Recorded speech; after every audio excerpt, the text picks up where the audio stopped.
Magandang araw po. Tayo po ngayon ay nasa ika-18 linggo sa karaniwang panahon. Sa buhay nating mga Kristiyano, madalas ay lumalapit tayo sa Diyos kapag tayo ay may matinding pangangailangan.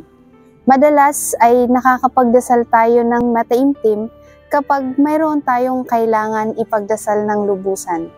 Sa mga pagkakataong napagbibigyan ng ating mga panalangin, ay mas lalo tayong lumalapit, kumakapit at naniniwala sa Diyos.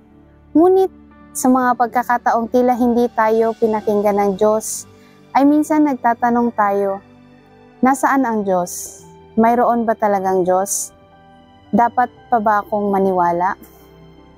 Ang mabuting balita para sa linggong ito ay nagpapakita na hinahanap si Jesus ng mga tao at gusto siyang sundan kung saan man siya naroon.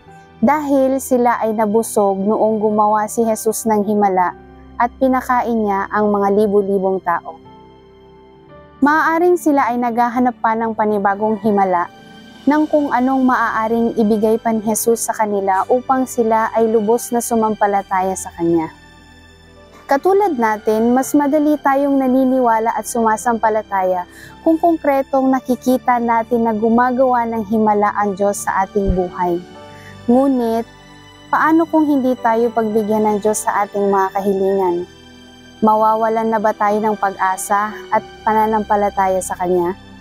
Ang sabi ni Jesus sa mga taong naghahanap sa Kanya, gumawa kayo hindi upang magkaroon ng pagkain nasisira, kundi upang magkaroon ng pagkain hindi nasisira at nagbibigay ng buhay na walang hanggan.